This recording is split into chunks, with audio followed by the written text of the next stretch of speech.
never don't end. It just goes underground. And Downstream, very important episode because I feel like It is. this is really the first one that hits you with the lore super hard. You Yeah. know, you get a little bit of Yep. sprinkles in there in the first two episodes, but Yep. yeah.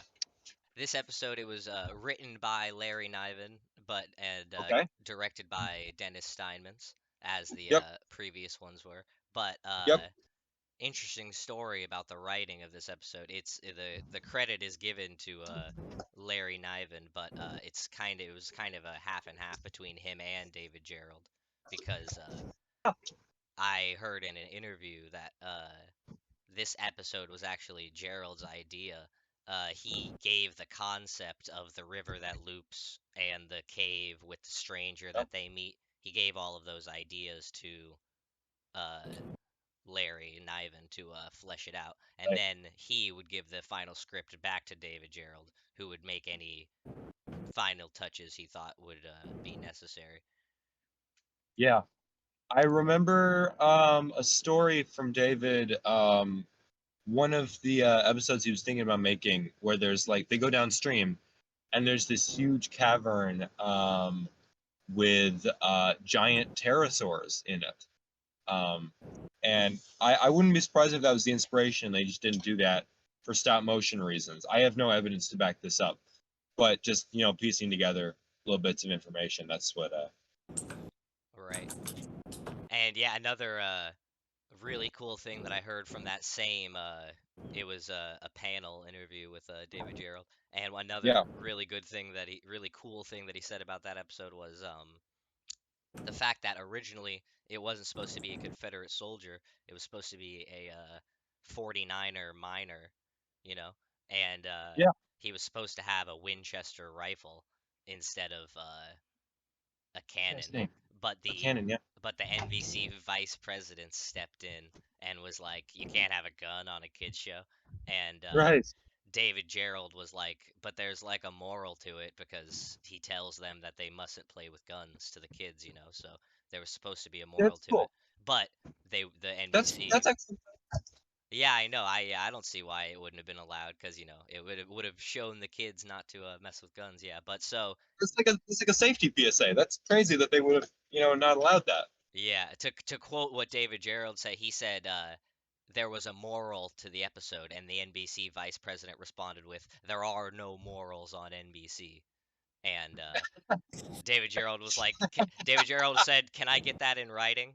And yeah, so That's incredible. yeah, so that was pretty funny, and they weren't happy about it, but they had to rewrite around it, so they did Confederate soldier with a cannon instead, because the main concern was there would be from the NBC was that the kids would be imitating the gun, and you can't really imitate a cannon, so yeah. I suppose, yeah. And he was still grumpy about that, the vice president, but by then it was like too Wow. late to cancel it, and Wow. yeah, and so that might, for all we know, that might have been the first bridge that got burned. Reason why David Gerald ended up leaving. I mean, we know why he ended up leaving. It was because they kept changing his scripts on him. Yeah. It's also interesting to know with Collie being a Confederate soldier, they never like explicitly say that it's a bad thing, but like they paint him as like a crazy person, Yeah. Which I don't know. I thought that was interesting. Of course, like Land of the Lost being a pretty liberal show, regularly featuring like the episode 1, Chaka, people don't own people, right? Classic. Really early on, yeah.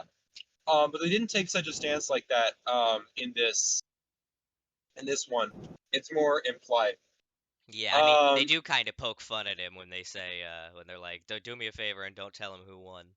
Who won the war? Yeah. That's great. Yeah. No, and they make him into a fool.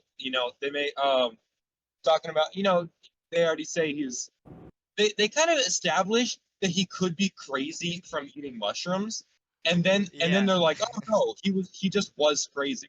Yeah, no, that whole section right there, I definitely have some stuff to talk about Yeah. when we get to that part, but I just wanted to start with this stuff at the beginning. The fact that Background. at the because the very when you start the episode off, the very first thing that they start off with is they're building the raft, and this is, by the way, this is the second time that we see a pylon. We Yes. haven't seen one since the very first episode where they were like, "What the heck is that?" And then they don't answer the And, question. And then guess what? They don't answer any questions in this one either. They're just next to yep. it. Yep. That's like the second time they've planted the seed in our heads to be like, Yeah. what is that? You know? Right. Yeah. Um. There's also I don't think we ever see that pylon again. The pylon that's like on the river. You Yeah, know. I'm not sure if we do either. Yeah, I'm not sure if that's one that they ever if they ever use. Yeah. There's But also that is one that we have like a certified like we know the location of it because of that one shot at the very end of the episode where yeah. it is right by the river, which we already Yep. knew from the beginning, but you know. Yep. And then also, this isn't like lore related or anything or story related. It's just that first piece. I want to mention it.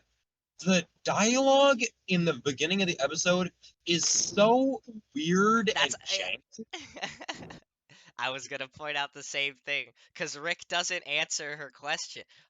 No, Holly is like, "Are you sure this river is gonna get us out of here?" he says like, "Well, everything here is either big or dangerous or both, and Yeah. it's usually both."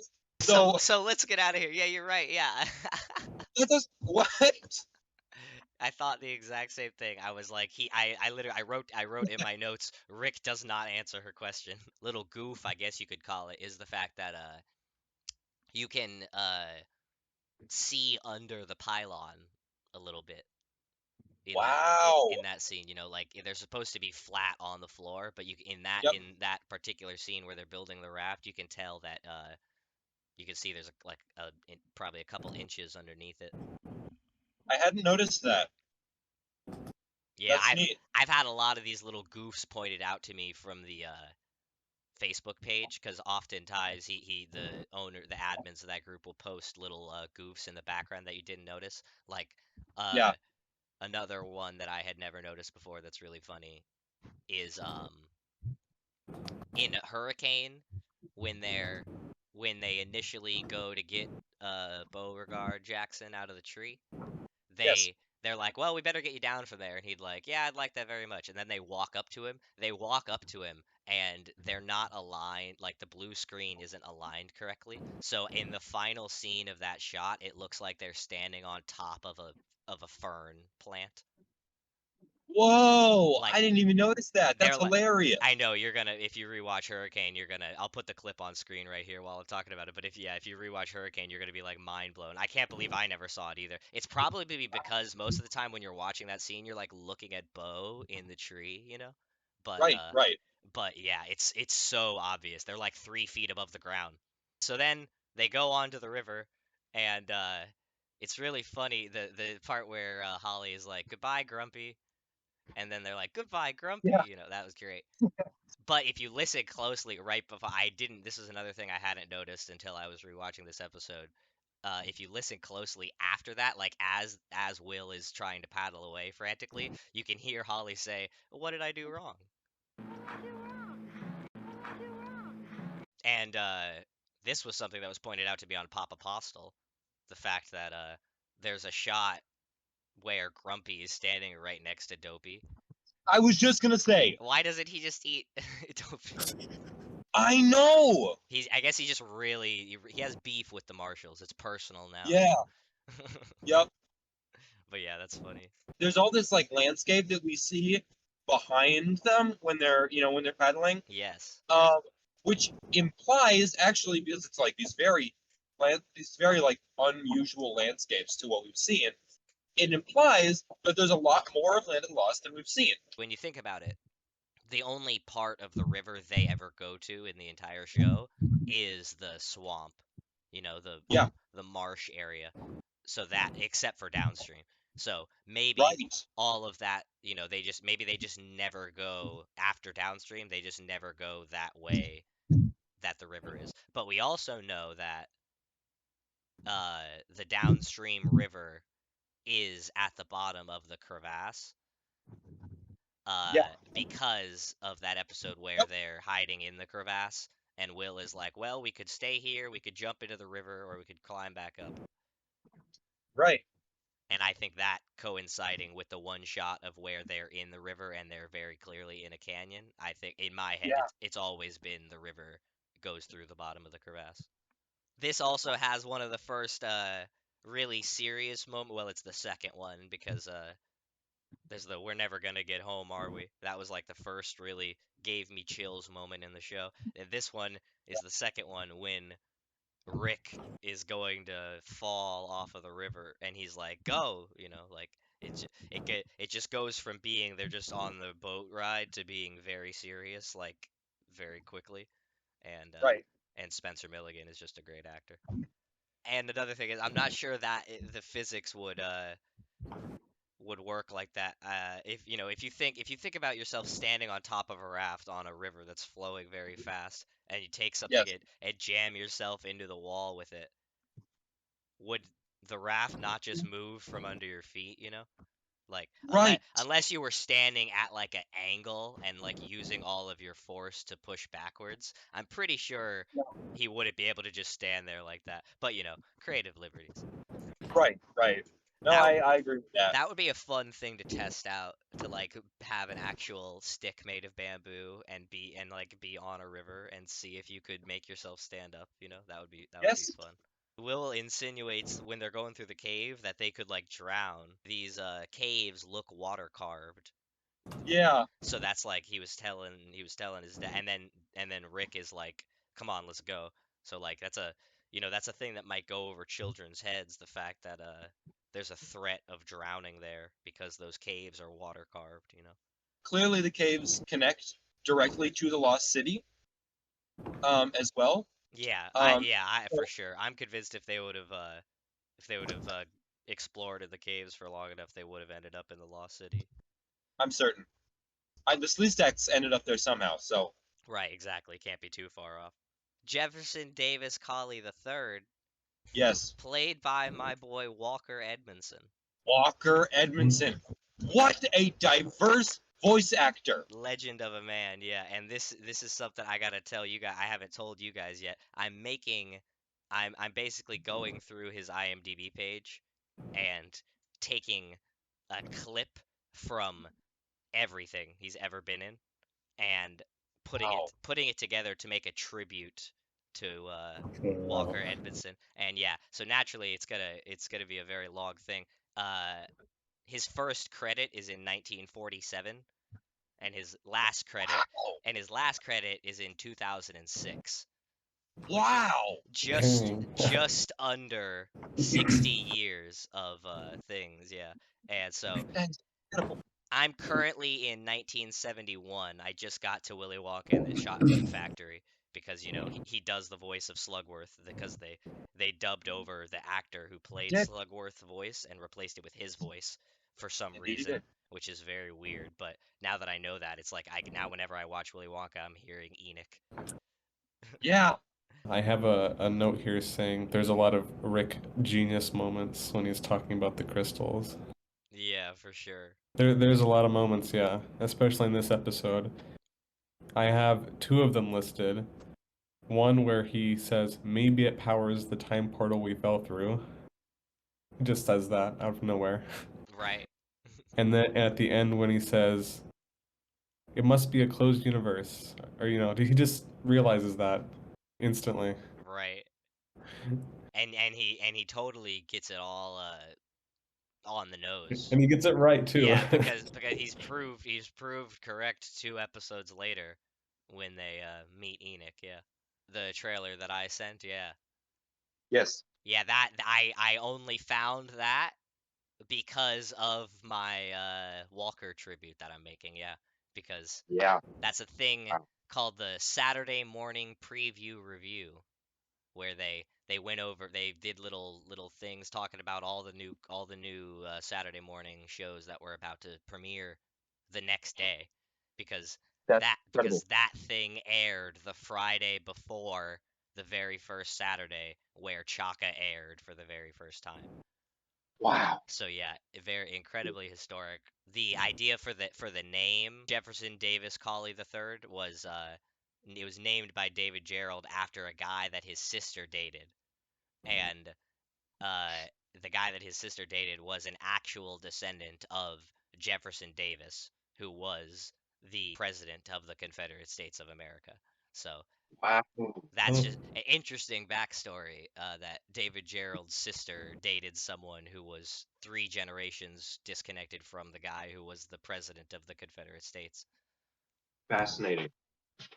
And Yep. there's a lot of really cool, authentic Southern slang from Collie in this episode that usually went over my head, but when I decided to, like, actually dissect what he's saying in this, and the stuff that he's saying is all like authentic, like they did their research, because when they first walk up to him in the cave and he's singing a song, the song that he's singing is "I Wish I Was in Dixieland," which is like Yep.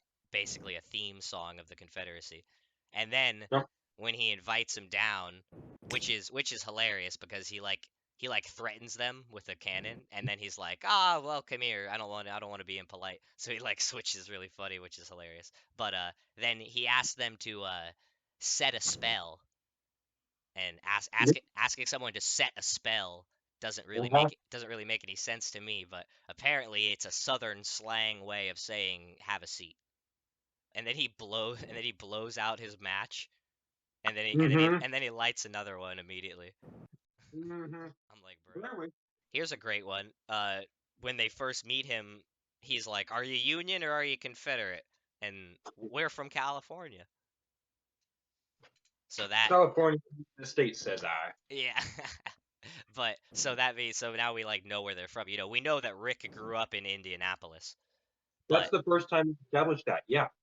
this episode is the first time we've known where like they're from. Yeah, so they're from California, took a trip to the Grand Canyon.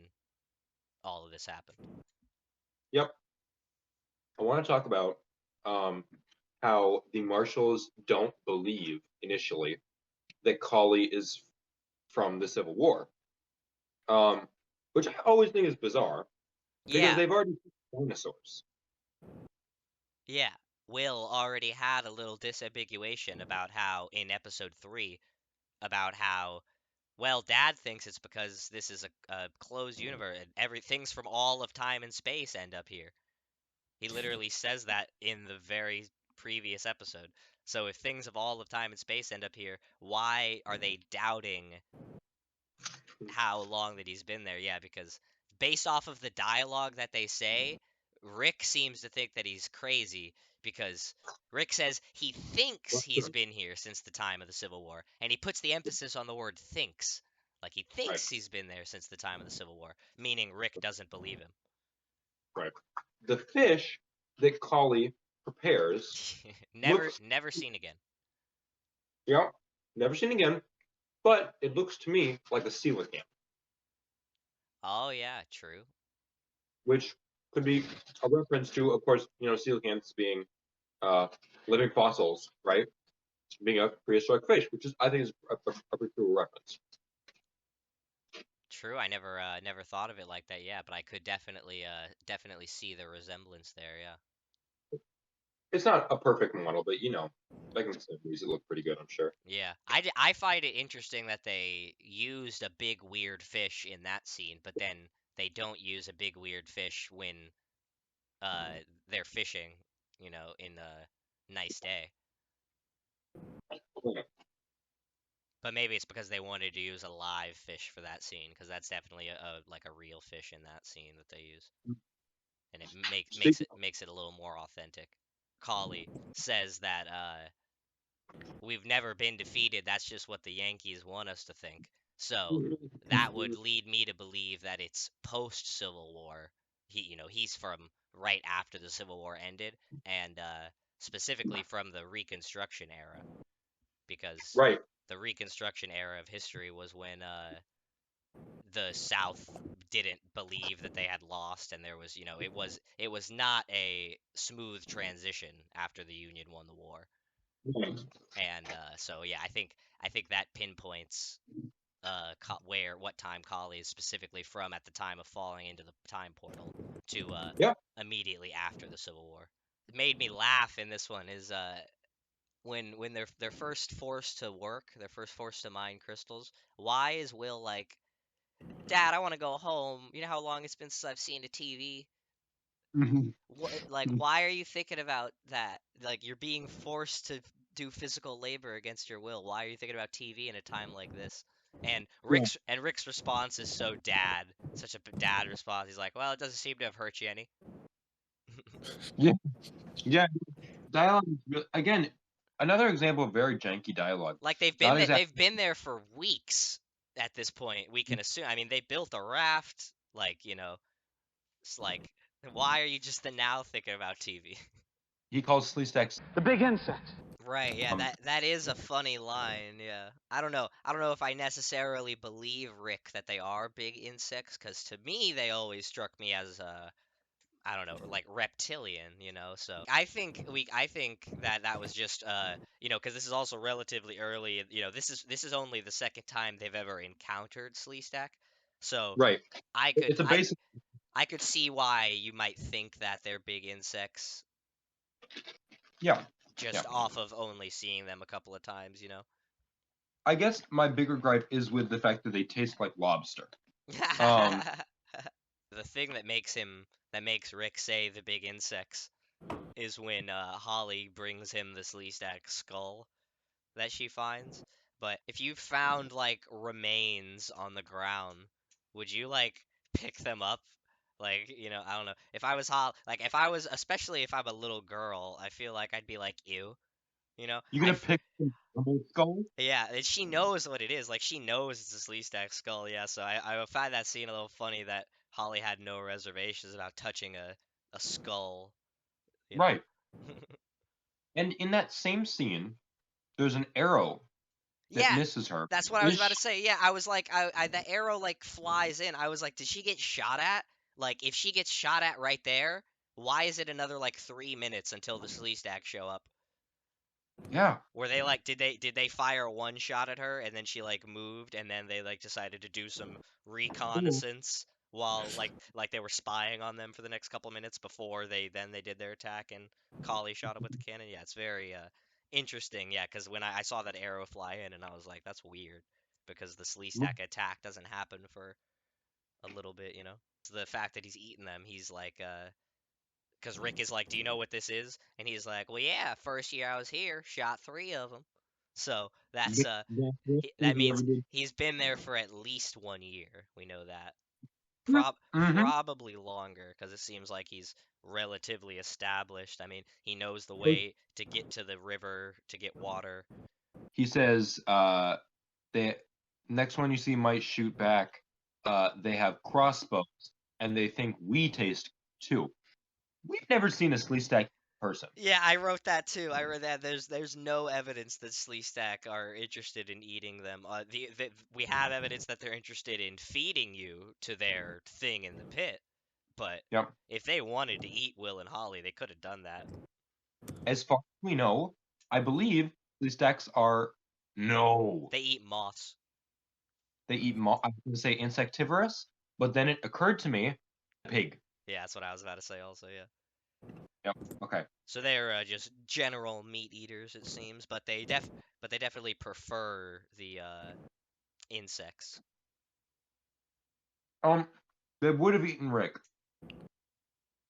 Yeah, in that same you're right. fair trade. They did settle, but they didn't set out to eat him. They were just kind of like, I guess we can eat him. And also, it wasn't Right. them eating him. It was Right. they were feeding them to the offspring who need to feed as soon as they get out of the eggs.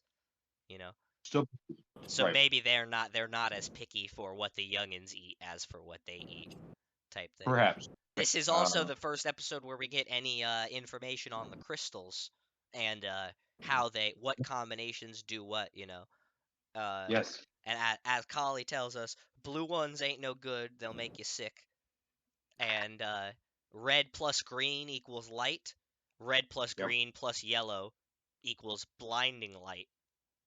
Yeah. Now the So question yellow. now the question is, Fine. what is the combination that makes the explosion? Yeah. Because if you go frame by frame in the scene where Kali is like, not that boy, get rid of him, because he's throwing the crystals together. One of them is definitely green, and the other one looks red, but we know that red and green equals light. So Right. maybe it's green and yellow, because if it was green and yellow, that would be a combination that hasn't been tried yet. So maybe it's green and yellow that equal explosion. Kali calls them the biggest dang Yankees he ever saw. Yes. So Yes. if he thinks they're Yankees, but then he ate them. He thinks they're people. Yeah, Yeah. it's either he's a cannibal, or like Desperate Times Call for Desperate Measures and he needed to eat them, or he doesn't actually think they're people and he just calls everything Yankees. But like, If he thinks that they're people, he seems pretty confused about eating them. Look, you fought a war because you didn't want other people telling you what to do.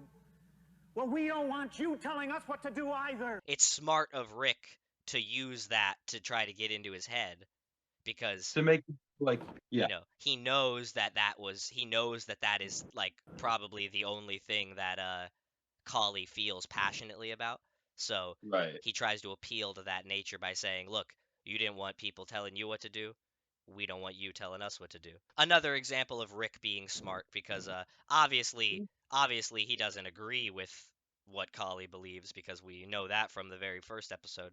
But just smart of him to appeal to his nature like that, yeah. Very cool. Episode Rick establishes that he thinks that all people are equal. Yeah, even know- even Pakuni. Yeah, even other species. That's Yeah. really nice. This is Yeah. also this is one of the only episodes where they like cuss, cause if you listen closely, Kali's like, "You goddamn slimy green long-legged." He does, doesn't he? I It's forgot about. so much in the background. I don't know how they got away with it. Probably just because you could barely hear it, but you can hear it when in modern technology, when we could turn the volume up and rewind it 50 times over. I hear "you goddamn slimy green long-legged," and then he fires the cannon.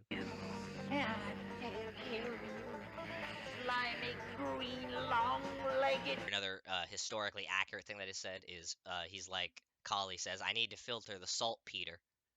And if you look up what saltpeter is, it's a slang southern word for potassium nitrate, which is a chemical used in gunpowder.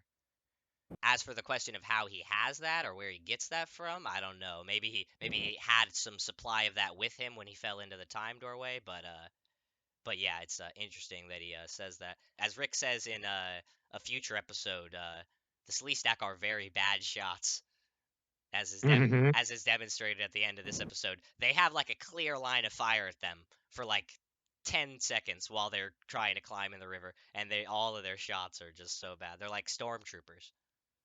Yes. Yep. And cool thing that I had never noticed before that was pointed out to me on Pop Apostle was in that scene where they're escaping into the river and the Sleestack are chasing after them and shooting at them. One of the Sleestack, their eyelid is like bent upward. Like, Whoa. it looks like it was some sort of prop defect that they didn't notice, or maybe they did notice and they just didn't feel like reshooting it. But one of the eyelids for the Sleestack is like flipped inside out. Can you put an image of that in the podcast? Yeah, for sure I will. Also have it on screen while we're talking about it right now. Right. It's fascinating. In line with the awkward dialogue that we were talking about, I find it weird that the final shot of the episode is that's a mighty big Tyrannosaurus. You know, it's like Kali like stuttily. I feel like it would have been a better final thing. The better final word of the episode should have been when Kali's like, I want to go back to my cave, and Rick says, just follow the river downstream. It's nothing but a swamp. I gotta get back to my Sherry. We'll just follow the river downstream. Woo, that's a mighty big Tyrannosaurus. It's nothing but a swamp. I gotta get back to my Sherry. We'll just follow the river downstream. That would have been a perfect ending. Just cut it off right there. Follow the river downstream. It would have been great. Yeah, exactly. And on that topic, how does Kali get back to his cave? According to season 3, he doesn't. Right, that is true. But I always assumed he made it back to his cave and then met his demise at some point later because, you know, I always assumed that Medusa didn't get into the Land of the Lost until season 3. So Right. I assumed that for everything that happens in between Downstream and Medusa, Kali was just chilling in his cave. Like, Yeah. you know, for all the earthquakes and everything, he was just down there chilling, you know. But